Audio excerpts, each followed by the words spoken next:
Tratamiento del tejido óseo y cartilaginoso. El tema que vamos a abordar hoy es cómo tratamos las diferentes patologías del tejido óseo y cartilaginoso desde el punto de vista del masaje. Para ello, en primer lugar, vamos a empezar hablando de qué es el tejido óseo y qué es el tejido cartilaginoso, para posteriormente proceder a ver qué recursos tenemos para afrontar las diversas patologías. El tejido óseo nos dice en primer lugar que es un tipo de tejido conectivo. El tejido conectivo va a ser un tipo de tejido muy abundante en nuestro organismo, que sirve fundamentalmente para el mantenimiento de las estructuras, para dar forma, para dar sostén y para facilitar la integración de los sistemas. Nos dice que el tejido conectivo que forma el tejido óseo está compuesto por una sustancia dentro de la célula muy mineralizada. Es decir, esta mineralización lo que va a generar es un endurecimiento de este tejido y va a permitir que cumpla de una mejor función su labor de sostén. De hecho, si hablamos del tejido óseo en general, tenemos que especificar de manera particular lo que es el esqueleto. El esqueleto permite el sostén del organismo, va a servir también de protección. Encontramos cifosis que protegen el organismo, encontramos una cifosis a nivel torácico. Esta cifosis torácica, unida a la caja torácica, va a hacer una buena protección tanto de los pulmones como del corazón, etc. Encontramos otra cifosis también a nivel sacro, que va a proteger los órganos pélvicos, y por supuesto una pseudocifosis en la bóveda craneal que va a permitir el sostén y la protección también del encéfalo. Por otro lado, el hueso o el tejido óseo sirve de almacenamiento de minerales, calcio, fósforo, magnesio, boro, etc., que van a ser responsables, por un lado, del endurecimiento de dicho tejido, pero por otro lado también van a ser encargados de mantener el pH sanguíneo, cediendo minerales a la sangre en caso de acidificación del medio interno. Y por último nos encontramos también otra función importante. Dentro del hueso nos vamos a encontrar la médula ósea, en concreto la médula ósea roja, que está encargada de formar elementos sanguíneos. Es lo que ahí habla de hematopoiesis. Hemato, haciendo referencia a la sangre, y poiesis a la producción. La hematopoiesis va a estar regulada por diferentes mecanismos hormonales y parte de ellos están controlados por el riñón. También habla de que en los extremos de los huesos está recubierto por otro tipo de tejido, que va a ser el tejido cartilaginoso, que es un tejido especializado que va a permitir el movimiento de las piezas óseas entre sí, es decir, va a formar parte de lo que conocemos como articulación. Si hablamos concretamente de las células que forman el hueso, tendríamos que hablar en primer lugar de los osteoblastos. Los osteoblastos son las células que se denominan germinativas, son aquellas células que están encargadas de generar esta estructura. De hecho, lo que van haciendo es van generando una matriz extracelular y van generándose una mineralización, se va endureciendo la matriz externa, y al endurecerse esta matriz externa y quedar esta célula aislada, se denomina ya osteocito. Por tanto, osteoblasto sería la célula en crecimiento, célula inmadura, y el osteocito ya sería esta célula madura. También nos comenta aquí que esta matriz extracelular donde se van a depositar todos estos minerales están formados sobre todo por fibras de colágeno. El colágeno también es un tipo de tejido conectivo y dice que es del tipo 1. Por otro lado, frente a esas células formadoras de hueso tenemos unas células que son destructoras de hueso y que van a ayudar a mantener este balance y son denominados osteoclastos.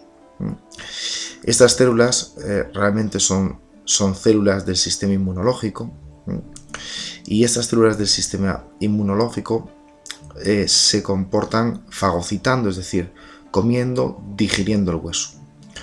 Por tanto, el hueso es un tejido vivo que se está regenerando continuamente. Una parte crece nueva, otra parte es destruida.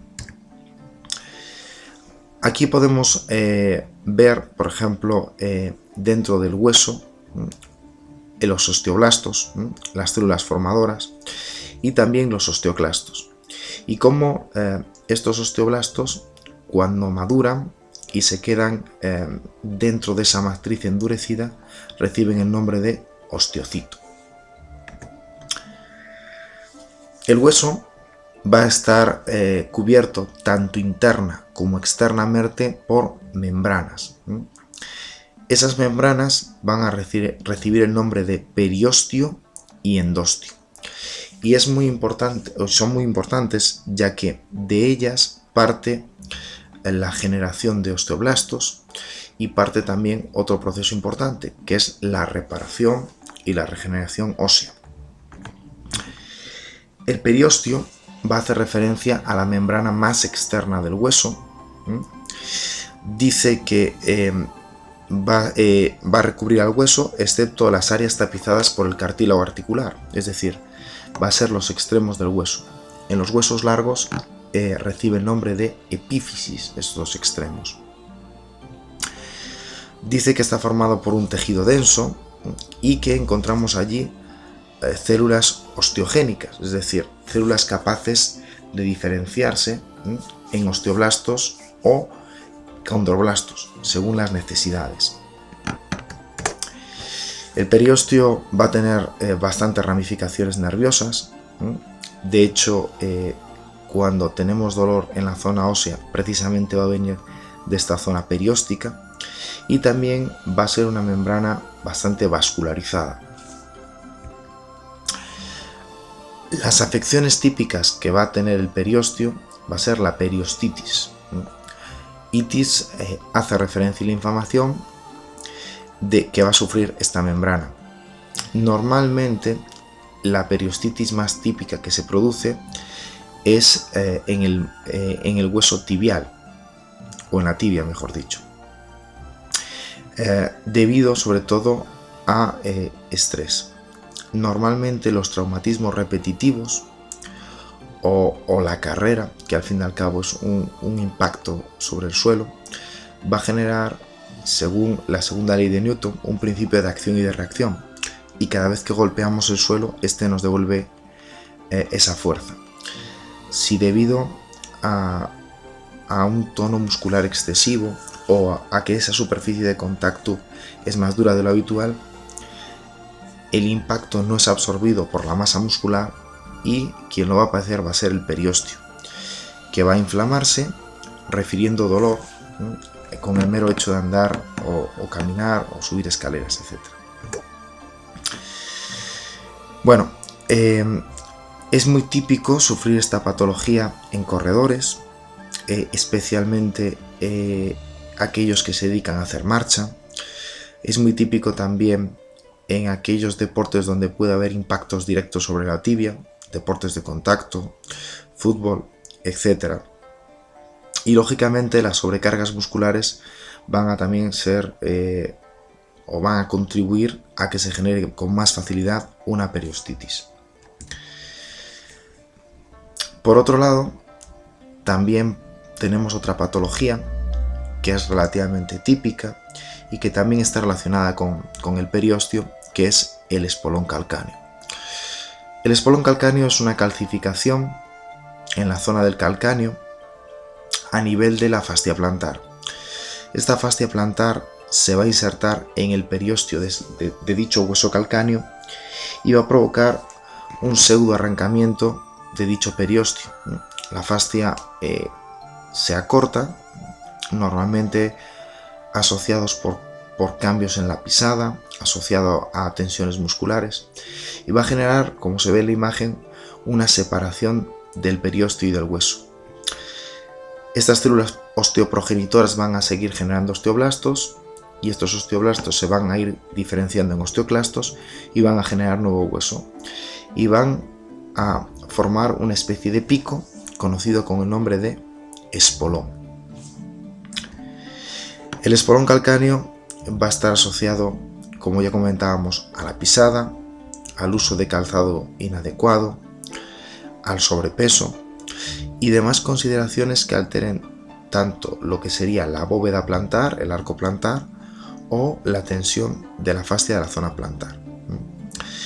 En muchos casos, el espolón también está asociado a otra patología que se denomina fascitis plantar, que es la inflamación de la fascia plantar, que suele dar una sensación como de la planta del pie abierto.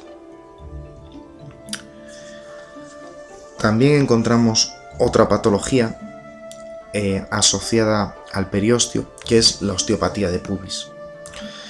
La osteopatía de pubis realmente es una entesitis.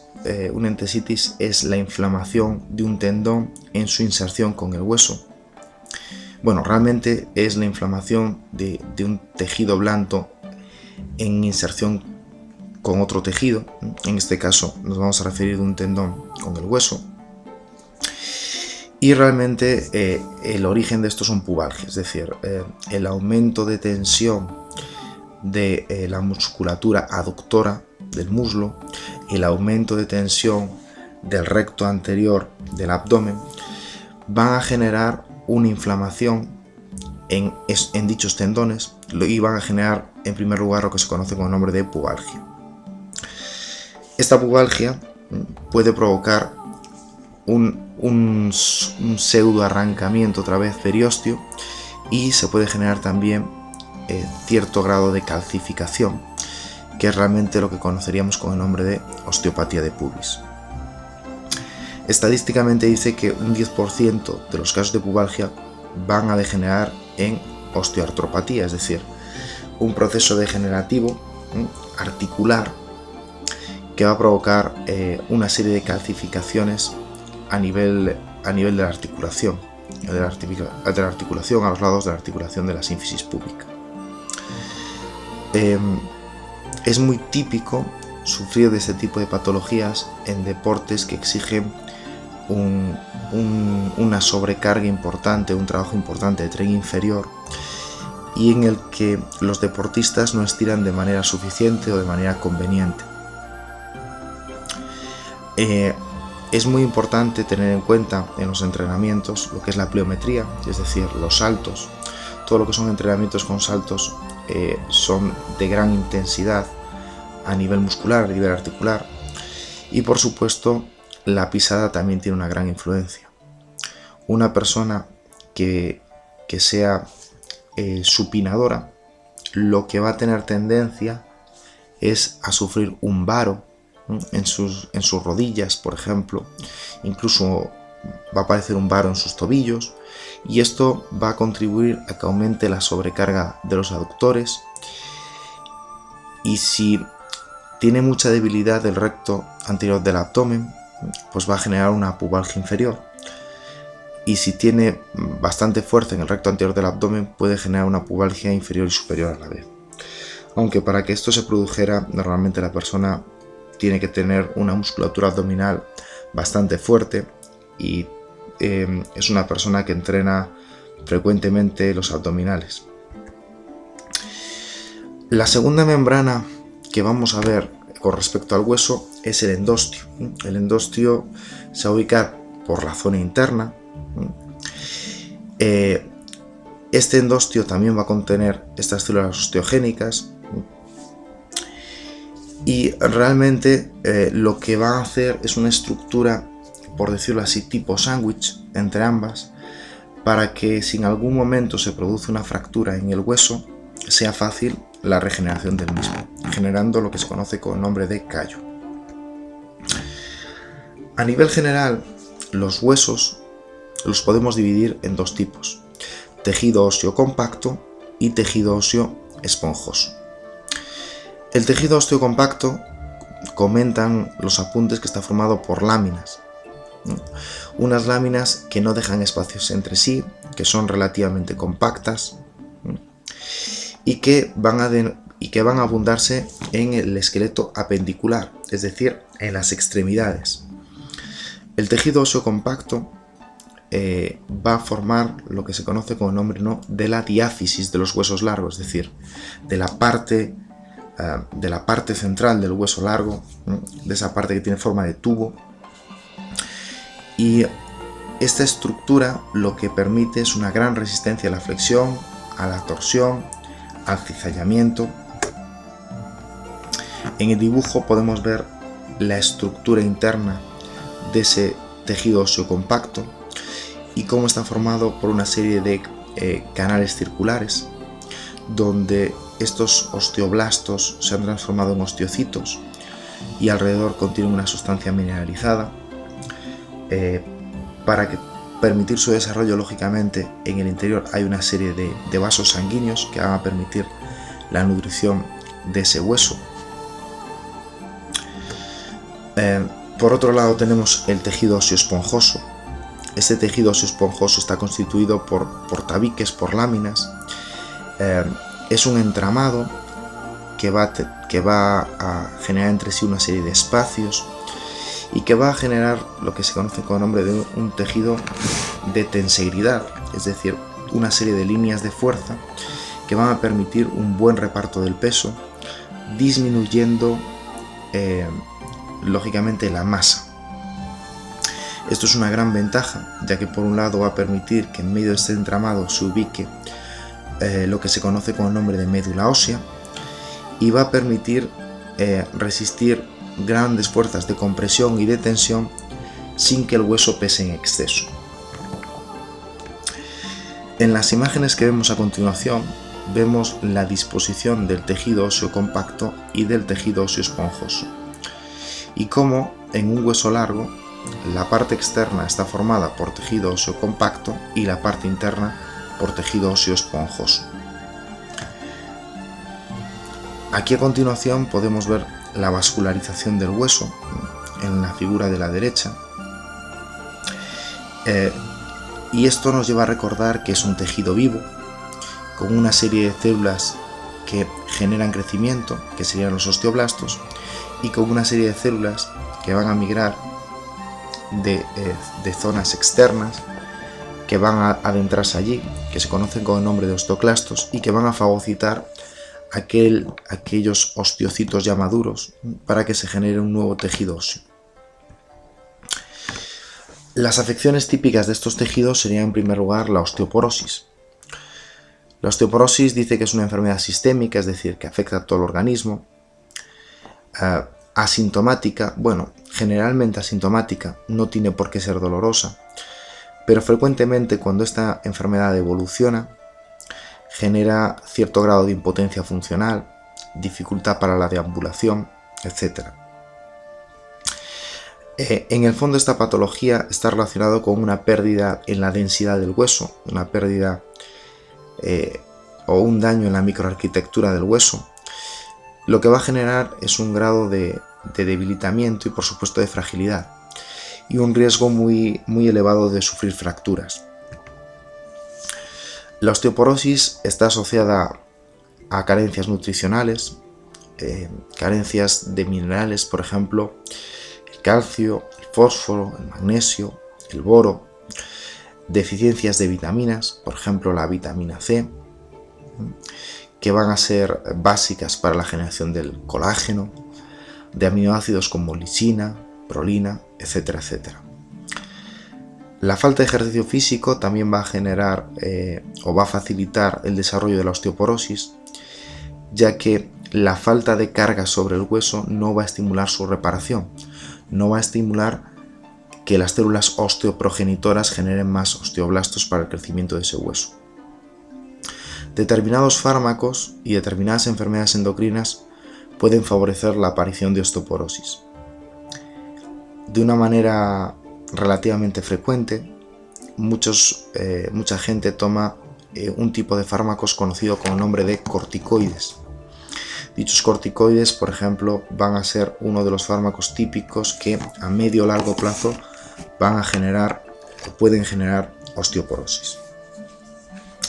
La osteoporosis es una enfermedad mucho más marcada en la mujer y de gran componente hormonal.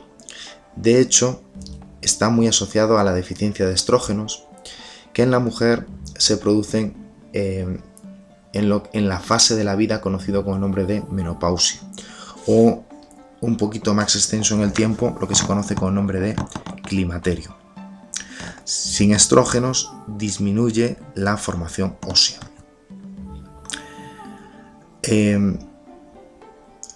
No es que esta enfermedad no pueda afectar a varones, sino que está asociada de manera muy importante a este sistema endocrino, y por eso durante años se utilizó una terapia hormonal sustitutiva para paliar estos efectos. Hoy en día esa terapia se utiliza en menor medida, ya que posee también algunos efectos adversos. Otra de las afecciones típicas que va a tener el tejido óseo son las fisuras y las fracturas, que aquí lo asocia o lo define, mejor dicho, como una pérdida de continuidad de la sustancia ósea.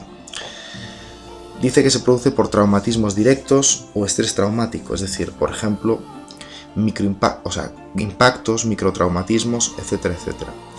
Determinadas enfermedades endocrinas o metabólicas también pueden generar dichas fracturas, o mejor dicho, va a debilitar el hueso y va a ser mucho más fácil que se generen fracturas, como por ejemplo hemos hablado antes de la osteoporosis. Por otro lado también tenemos tumores, patologías congénitas, etcétera, etcétera. Dice ahí que las fracturas óseas curan mediante un proceso biológico de consolidación. Este proceso de reparación es un proceso relativamente complejo que se divide normalmente en 4 fases y que al final va a generar lo que se denomina como callo óseo. Este callo va a dar una gran dureza al hueso en ese punto y difícilmente o prácticamente imposible que el hueso vuelva a fisurarse o a fracturarse por ese punto. Una vez hemos visto las patologías típicas y qué es el tejido óseo, vamos ahora a analizar qué es el tejido cartilaginoso y cuáles son sus patologías más típicas. Dentro del tejido cartilaginoso vamos a estudiar lo que se conoce como el tejido cartilaginoso articular o cartílago articular. Es un tejido avascular, es decir, no tiene vasos sanguíneos. Es un tejido que carece de inervación. Y esto es muy importante, ya que al carecer de inervación no vamos a sufrir sensación dolorosa por parte de él, tanto si se fisura como se fractura, y al no estar vascularizado tanto a nivel sanguíneo como a nivel linfático, va a ser difícilmente reparable cuando tiene un daño. La función del cartílago básicamente es disminuir la fricción entre las dos piezas óseas y distribuir las cargas. Lógicamente, entre las dos piezas cartilaginosas se va a disponer un líquido que se va a denominar líquido sinovial, que va a facilitar el deslizamiento de esas piezas. La composición del cartílago dice que en primer lugar es un 2% de condrocitos. Los condrocitos serían las células propias del cartílago articular y que está de manera muy importante hidratado. Habla de entre un 60 y un 80% de contenido en agua. También encontramos un porcentaje que va a variar entre un 20 y 40% de proteínas. De las proteínas va a destacar dos tipos. Una, lo que sería el colágeno. El colágeno son estas mallas que van a dar una resistencia importante. Para que nos hagamos cuenta, el colágeno por unidad de superficie es más resistente que el acero. Y el resto de la composición del cartílago dice que va a estar formado por proteoglicanos. Los proteoglicanos lo que van a dar al cartílago es la capacidad de imbición, es decir, la capacidad de absorber agua y mantenerse, que sería la capacidad tipo esponja. Aquí nos habla de las diferentes capas que forman dicho cartílago y de su configuración. En cuanto a las células que lo forman, dice en primer lugar los condroblastos. Los condroblastos equivaldrían en el hueso a los osteoblastos, es decir, son aquellas células que van a madurar y se van a transformar en condrocitos, que realmente ya serían las células maduras. Los condrocitos dice que pierden su capacidad de dividirse, ¿sí?, una vez se han hipertrofiado, es decir, esos osteoblastos van a dividirse, van a madurarse y van a transformarse en condrocitos. Dice que sintetizan tanto el colágeno como los proteoglicanos, es decir, van a generar las proteínas de esa matriz extracelular y que va a dar la consistencia específica que tiene el propio cartílago. Esa matriz, compuesta por colágeno y compuesta por proteoglicanos, va a tener la capacidad de soportar las cargas, de dar elasticidad, de favorecer la deformación y la adaptación de las estructuras. El colágeno, dentro de la anatomía de esta zona, su función principal es dar resistencia. El colágeno, tal y como vemos aquí en las imágenes, lo que va a dar va a generar una especie de red que va a permitir o que va a limitar la deformación estructural.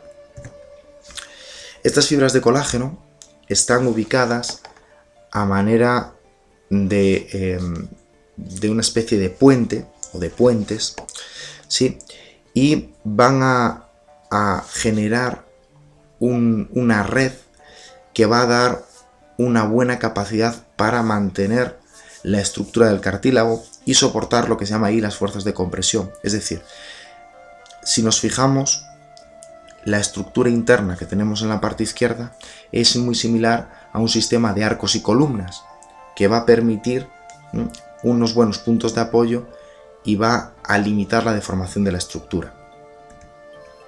Por otro lado, los proteoglicanos, formados por ácido hialurónico, condroitinsulfato, queratansulfato, van a tener la capacidad de inhibición, es decir, van a ser una serie de estructuras que van a permitir captar moléculas de agua.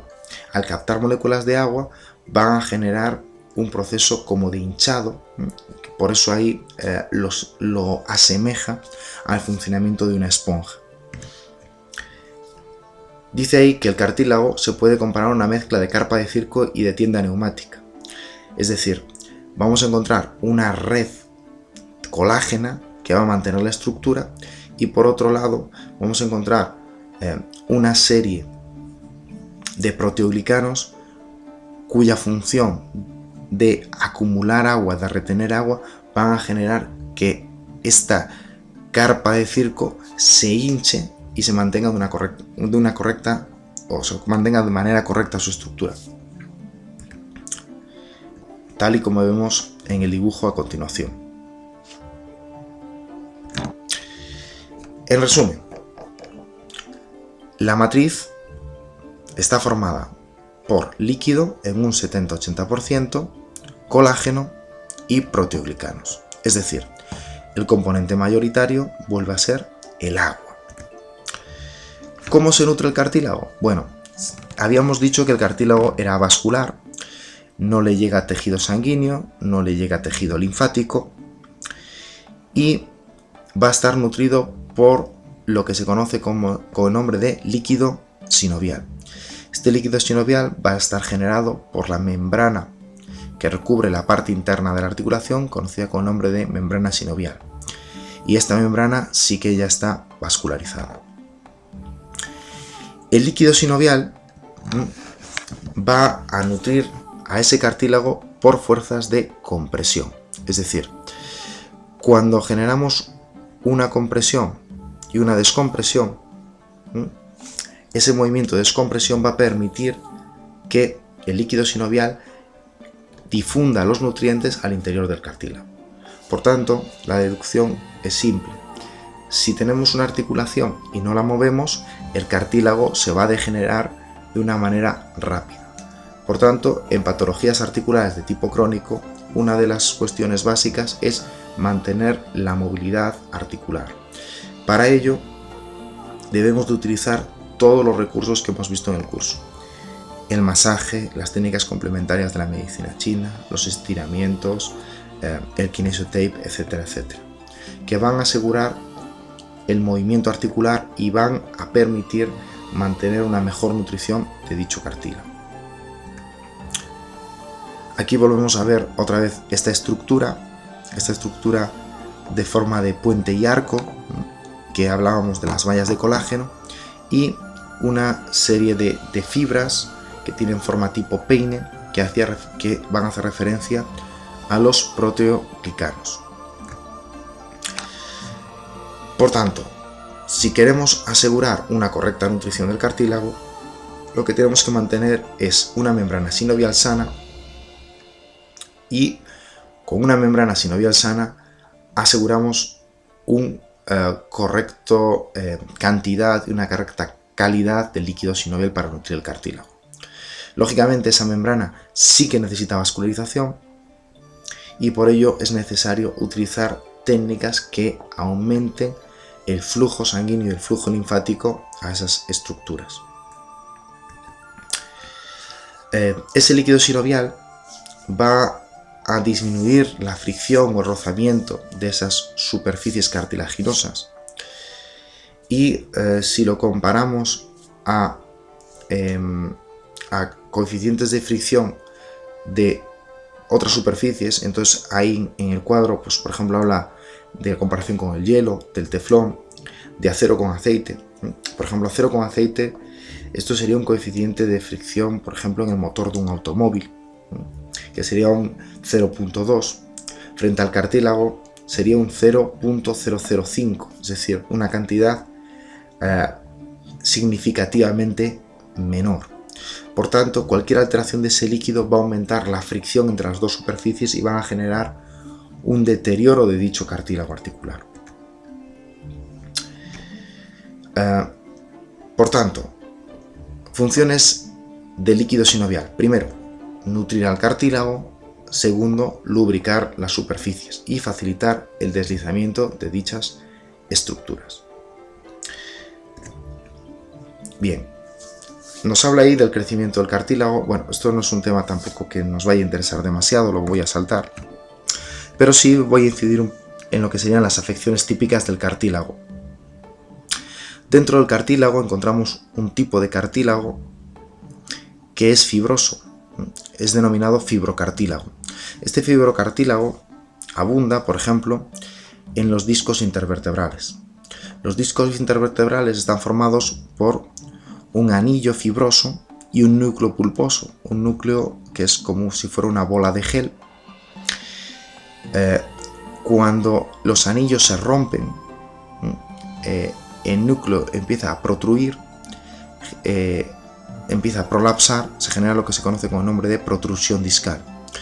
Y si ya esos anillos se rompen y el núcleo es extruido, se conoce con el nombre de hernia discal. Dicha hernia discal normalmente va a comprimir diferentes estructuras, por ejemplo, el ligamento vertebral común posterior, que está ampliamente vascularizado y inervado, o va a generar una compresión a nivel de las raíces nerviosas que salen de la médula hacia las extremidades, frecuentemente hacia extremidades inferiores, es decir, las hernias discales suelen producirse en aquellas articulaciones de más movimiento y por tanto, lógicamente hablaríamos de la región cervical y de la región lumbar. Es una patología que normalmente hace referencia a una degeneración, e incluso cuando hay ciertos traumatismos, normalmente ya el disco estaba bastante degenerado y ese fue el motivo último para que se dañaran las fibras y se extruyera ese núcleo pulposo. Dice ahí que una hernia discal puede producir manifestaciones típicas, por ejemplo, dice el lumbago, ciática si son a nivel lumbar o cervicobraquialgia. Es decir, la compresión de esa raíz nerviosa va a generar un dolor a lo largo del recorrido de la misma. Por otro lado, tenemos otra patología que indica una degeneración del cartílago.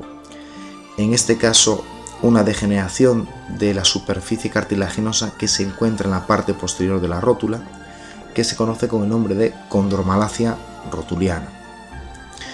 Esta patología también es conocida como la rodilla del corredor, por ser muy típico en el atletismo, especialmente en la gente que son corredores. La condromalacia va a estar asociada a por ejemplo, alteraciones a nivel pélvico, alteraciones en la pisada, desequilibrios o desbalances a nivel muscular, y es muy típico cuando la persona flexiona sus rodillas, es decir, cuando se pone de cuclillas, escuchar un chasquido que no cesa. Es decir, nos ponemos en cuclillas una vez, 2 veces, 3 veces, 4 veces y se genera un chasquido continuo. De hecho, a nivel de valoración, a veces el terapeuta lo que hace es generar un movimiento de la rótula con la rodilla en extensión para verificar que se genere dolor o verificar que haya adherencias en la zona. También en la rodilla tenemos otro tipo de patología que es la meniscopatía, es decir, la rotura de los meniscos. Los meniscos son un tipo de cartílago que están destinados a disminuir también la fricción entre, en este caso, las piezas óseas que van a formar parte de la tibia y de los cóndilos femorales. Estos meniscos se suelen dañar normalmente por giros bruscos, especialmente el interno. El interno se lesiona 3 veces más que el externo y que frecuentemente generan un bloqueo articular en la zona de la rodilla. La meniscopatía no tiene por qué doler, sin embargo puede generar compresión de estructuras adyacentes, que es lo que va a generar dicho dolor. Dice ahí que las roturas pueden ser degenerativas, son frecuentes en personas mayores, pero normalmente en gente joven las más típicas son traumáticas, especialmente a nivel de giros. Es muy típico en aquellos deportes donde se utiliza un calzado especial, por ejemplo que lleven tacos, o deportes de cancha, donde sea muy fácil que el pie se quede trabado en el interior, que se produzca este tipo de alteración. Artrosis. Bueno, esta ya es una patología meramente degenerativa que va a producir un desgaste a nivel articular. Este desgaste a nivel articular va a generar la destrucción de ese cartílago y el aumento en densidad del hueso en esa zona. El hueso va a aumentar hacia los márgenes de la articulación y va a disminuir en las zonas más internas, generando lo que se llama una osteopenia, una pérdida de hueso. Es como si se generara hueso en una zona periférica y en la zona central fuera desapareciendo. Esta alteración o degeneración articular va a generar una deformación de la articulación, un mal posicionamiento de la articulación y va a aumentar el proceso degenerativo.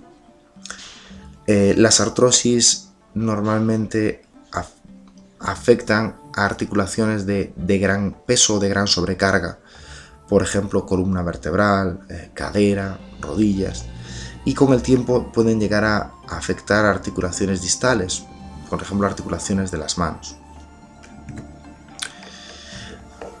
Dice que lógicamente la artrosis está asociada a problemas de sobrepeso, esfuerzos físicos muy intensos. De hecho, las artrosis, aunque alguna gente lo desconozca, son típicas en deportistas. Y lo que sí es cierto es que hay una predisposición genética. Con la edad es muy fácil sufrir artrosis. De hecho, el 80% de los mayores de 70 años van a tener algún tipo de artrosis. Dice, y posterior al dolor, Posteriormente al dolor aparecerá tras el reposo y tras el ejercicio prolongado hasta que el dolor sea casi constante.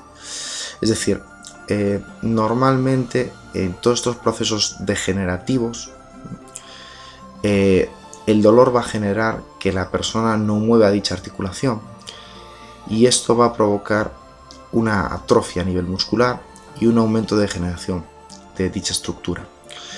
Si recordamos, decíamos que los cartílagos se nutrían por los cambios de presión en el líquido sinovial que son producidas con el movimiento.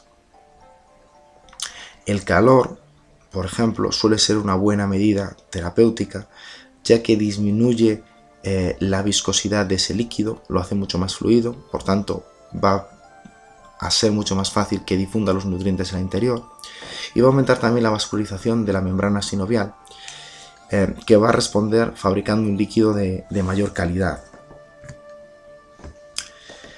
También tenemos otra patología articular que se denomina artritis reumatoide o artritis reumatoidea.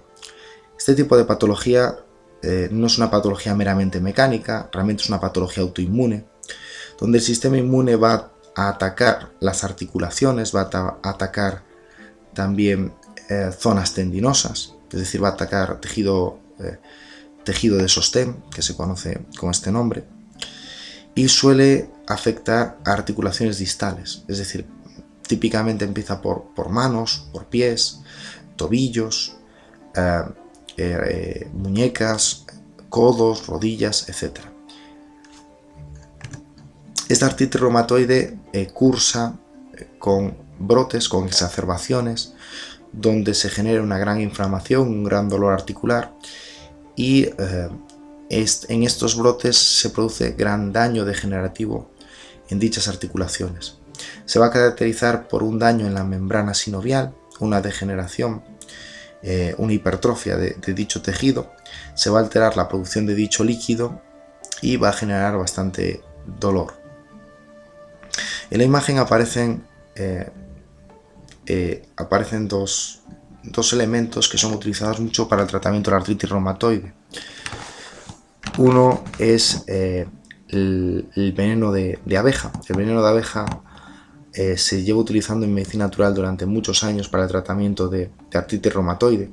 De hecho, hoy en día hay derivados farmacológicos de dicho veneno de abeja precisamente para trabajar este dolor articular. Y por otro lado tendríamos una planta que se conoce con el nombre de ortiga, que también es bastante efectiva para disminuir no solamente la inflamación de las articulaciones, sino para evitar un poco que el sistema inmune se ponga en marcha en contra de uno mismo. Este tipo de enfermedades autoinmunes, como es la artritis reumatoide, es mucho más abundante en mujeres que en hombres. Dependiendo del país, 6 mujeres por cada hombre o 9 mujeres por cada hombre. A nivel de distinción o de diagnóstico diferencial, la artrosis ataca fundamentalmente al cartílago, mientras que la artritis ataca a la membrana sinovial, que al final acaba generando una degeneración en la articulación. En la artritis hay una inflamación clara y evidente, las articulaciones generan una hinchazón, una rojez, mucho calor, mientras que en la artrosis el dolor suele ser más moderado, suele primar la rigidez, pero raramente se va a ver una inflamación. Dice que la artritis se puede dar a cualquier edad, incluso en la niñez, pero es más común de 20 a 40 años. Esto es cierto, sin embargo, también vamos a encontrar gente que aparezca artritis a partir de 50, a partir de 60, a partir de 70. Pero lógicamente, entre los 20 y los 40 es mucho más evidente a nivel clínico. La artrosis, como es una enfermedad es una enfermedad mecánica, realmente se produce con la edad y es más típica a partir de los 40 años. Dice que la artritis da síntomas extraarticulares. De hecho, la artritis reumatoide puede tener muchas complicaciones a nivel vascular. Se pueden generar vasculitis, se pueden generar afecciones cardíacas, se pueden generar alteraciones, por ejemplo, que se pueden valorar mediante una analítica sanguínea, es decir, aumento de la velocidad de sedimentación, aumento de plaquetas, factor reumatoide positivo, proteína C reactiva positiva, etcétera, etcétera. Mientras que la artrosis nunca se va a poder valorar con una analítica. La artrosis necesitaríamos una prueba de imagen, tipo, por ejemplo, resonancia magnética, etcétera, etcétera. La rigidez de la artrosis es poco duradera, normalmente cuando la persona empieza a movilizar la zona o empieza a aplicar calor, disminuye de una manera relativamente rápida, mientras que en la artritis es muy típico la rigidez matutina, que normalmente suele ser superior a 1 hora. Dice que en la artrosis el dolor empeora con la movilidad. Bueno, esto de que empeora con la movilidad depende del tipo de movimiento. Normalmente puede haber un pequeño empeoramiento al principio de la movilización, que luego va cediendo, mientras que la artritis claramente empeora con el reposo.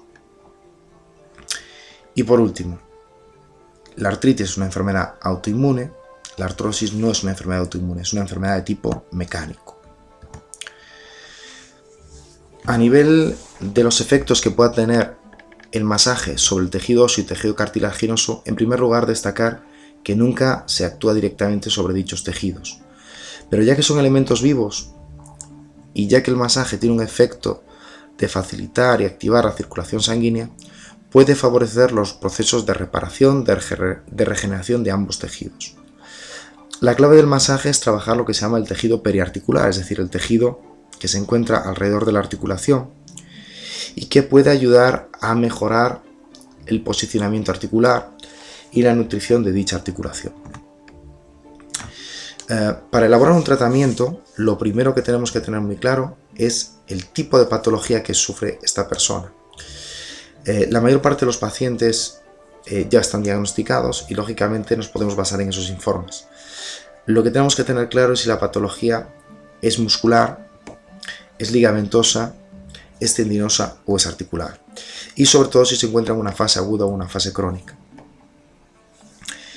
Una vez tenemos en claro esos conceptos, después llegaremos a pautar lo que es la frecuencia de tratamiento y cómo abordaremos las sesiones del mismo. ¿Qué herramientas tenemos? Bueno, en primer lugar tenemos el masaje. Una vez que tenemos en cuenta de cuándo se puede dar y cuándo no se puede dar, es decir, teniendo en cuenta, por ejemplo, que con una inflamación aguda no podemos dar masaje, a partir de aquí tenemos 4 opciones: el masaje articular, el masaje chino, el masaje ayurvédico y el masaje tailandés.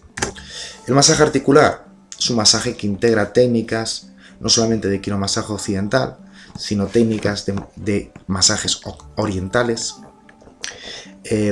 Va a trabajar de una manera muy analítica, va a ser un masaje profundo, va a ser un masaje lento, va a ser un masaje muy desfibrotizante y va a ser un masaje muy adecuado cuando hay una patología articular de tipo degenerativo, por ejemplo, una artrosis.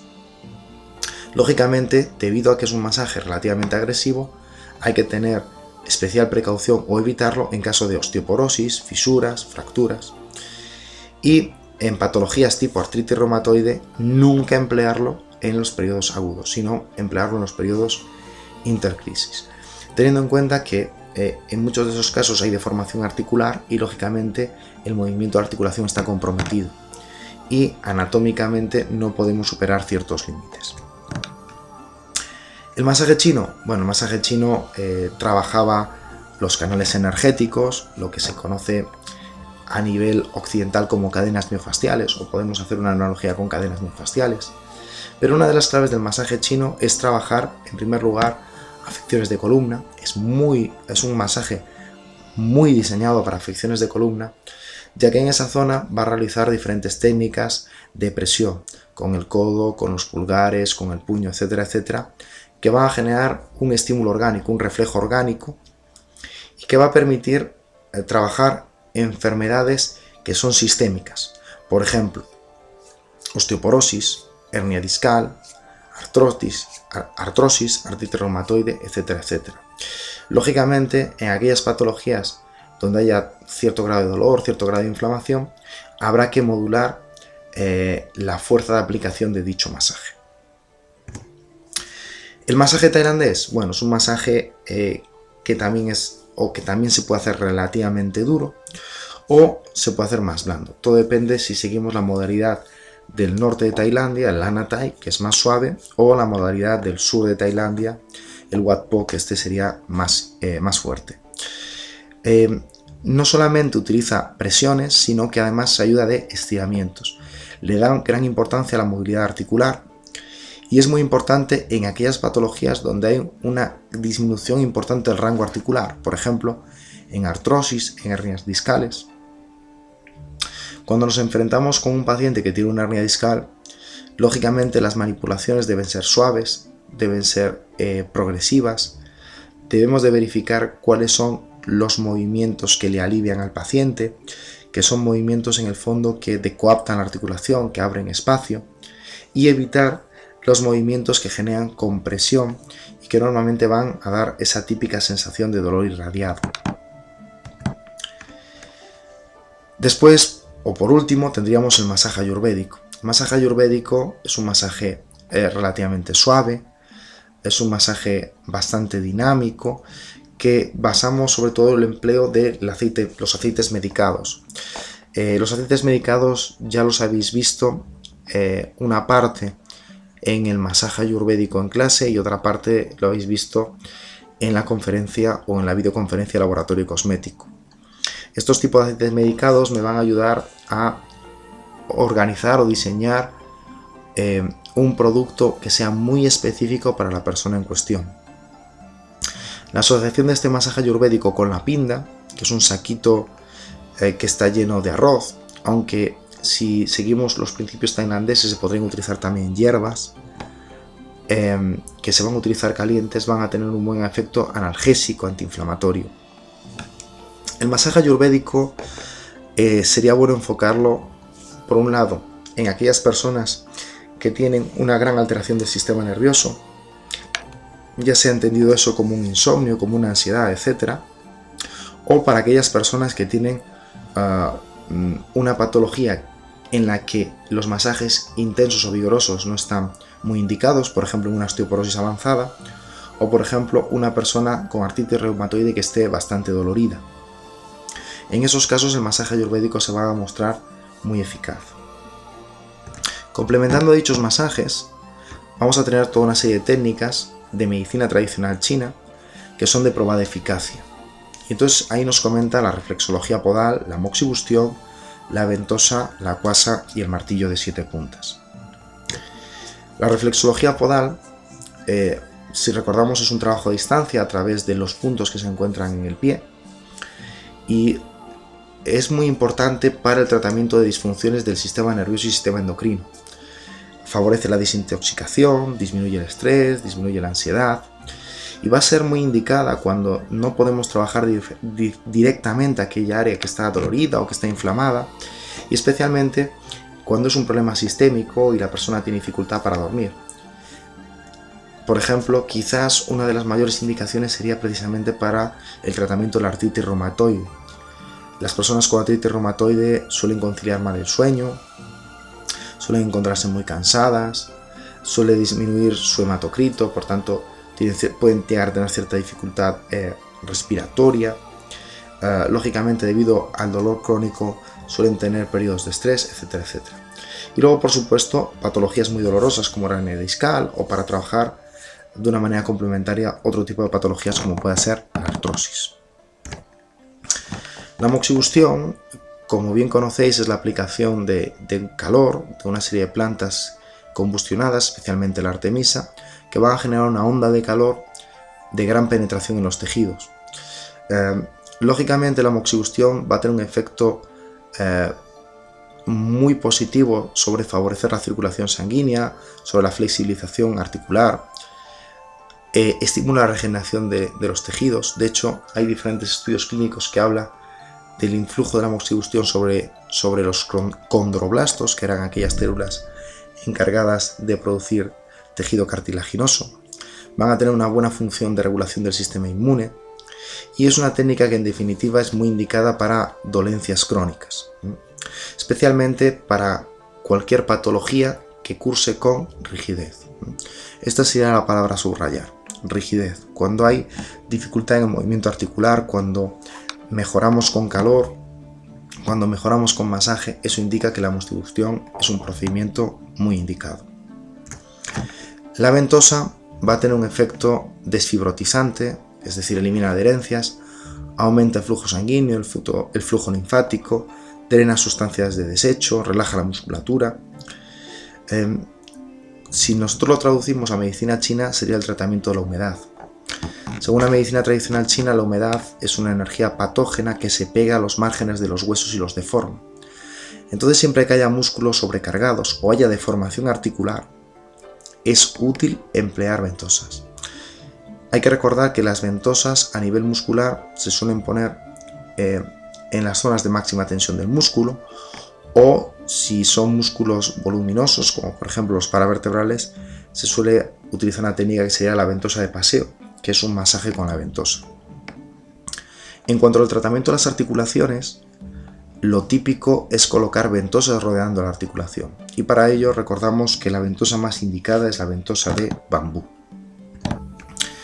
La cuasa tiene un efecto muy positivo para regular el tono muscular, desfibrotizar, está muy indicada en patologías musculares como contracturas, en tendinitis, en esguinces crónicos, etcétera, etcétera.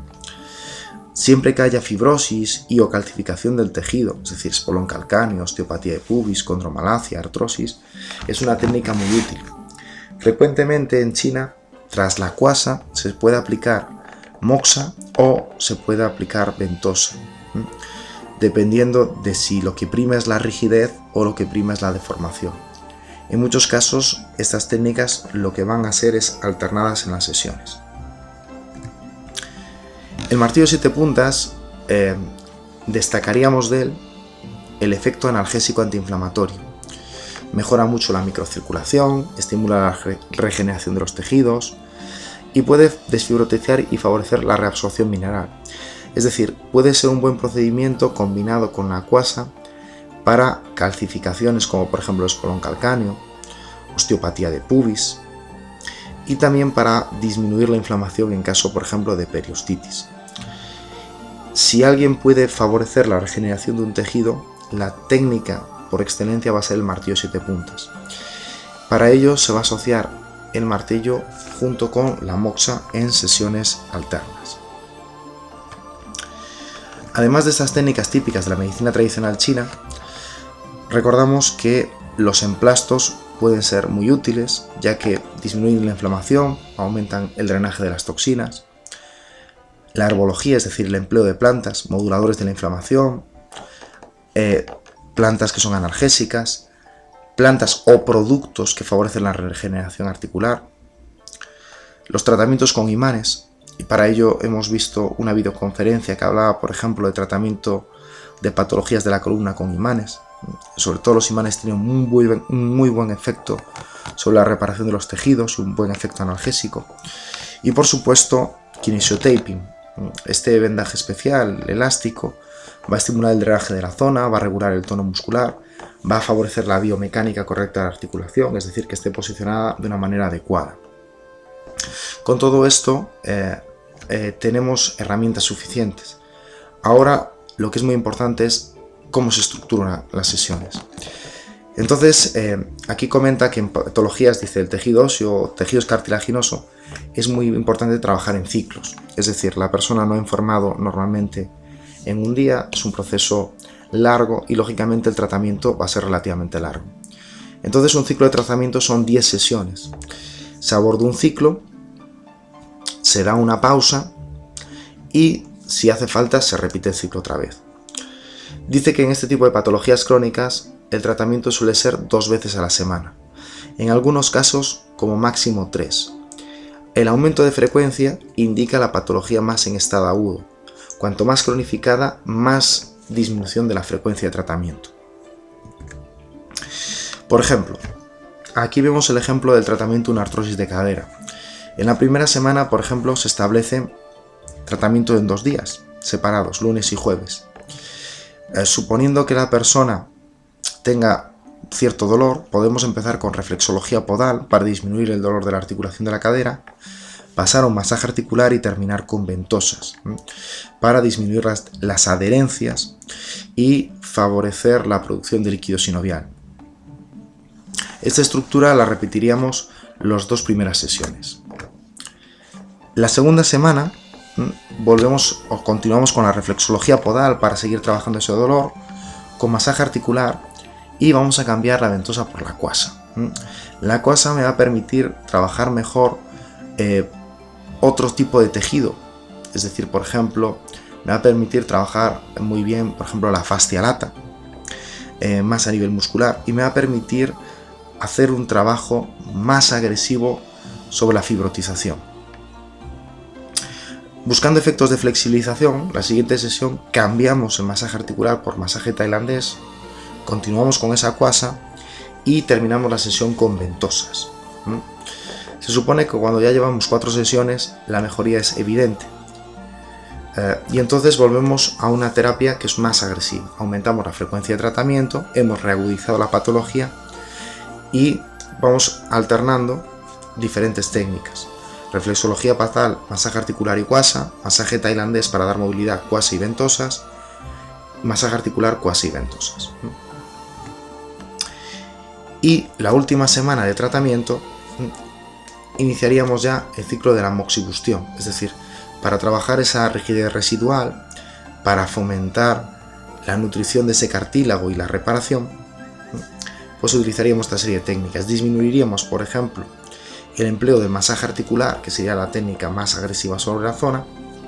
Incidiremos en el masaje tailandés, que utiliza más la flexibilización de los tejidos, y incluiríamos de manera importante la reflexología podal para mejorar no solamente lo que sería el problema de la cadera, sino mejorar el apoyo del pie.